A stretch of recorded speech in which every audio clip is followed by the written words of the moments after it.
semaine de célébration vient préparer à Jérusalem la cérémonie de canonisation des deux futures saintes palestiniennes, Marie-Alphonsine Gattas et Mariam Bawardi, qui aura lieu à Rome le dimanche 17 mai.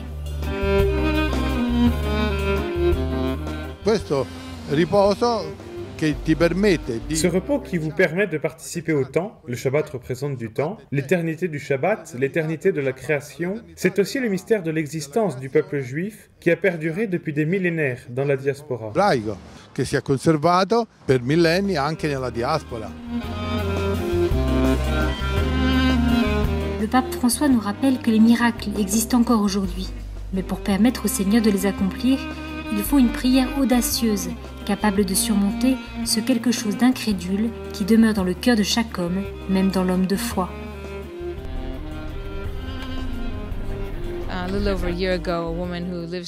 Il y a quelques années, une femme de mon voisinage est venue me voir. Elle était très frustrée parce qu'elle n'a jamais eu de voiture et que c'était très coûteux de rejoindre le centre en taxi. Nous avons pensé à diverses solutions. J'en ai parlé à un ami avocat, un expert en coopérative, qui m'a dit « Nous pouvons peut-être organiser une coopérative aujourd'hui. » Et c'est ce que nous avons fait, avec 2 ou 3 amis. C'est devenu par la suite un grand groupe de personnes.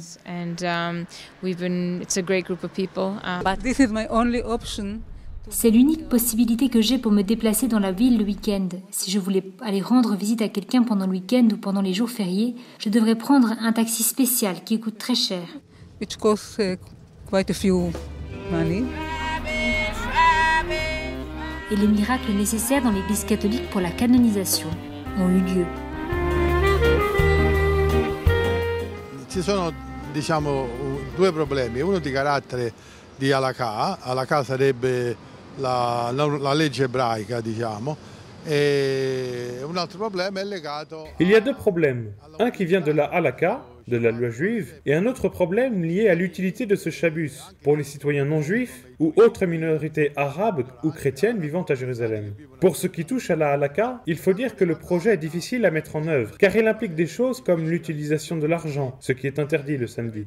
D'un autre côté, je pense que le Shabbos pourrait être utile, surtout aux juifs eux-mêmes, qui doivent se déplacer pour des raisons de mitzvah, par exemple pour aller visiter les malades, ou voir des parents éloignés. Pour ces différentes raisons, il pourrait être plus toléré. Per gli ebrei lo stesso, che magari si muovono per motivi di mitzvah, cioè che magari vanno a visitare i malati, oppure devono trovare i parenti lontani.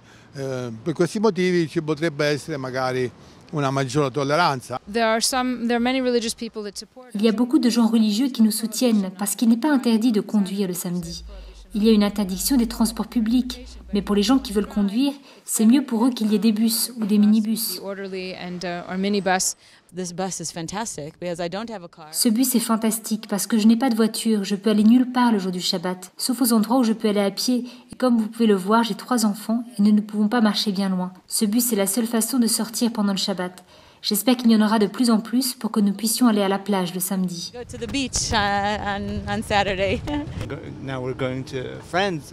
Maintenant, nous allons voir des amis. Probablement, nous le prendrons pour sortir, aller à une fête et rencontrer des amis. Je pense que c'est vraiment bien. Je vis à Jérusalem depuis un certain temps, depuis 7 ou 8 ans, et c'est la première fois qu'il y a quelque chose de vraiment utile, un transport public le week-end. C'est presque révolutionnaire, et j'espère vraiment que ça va marcher.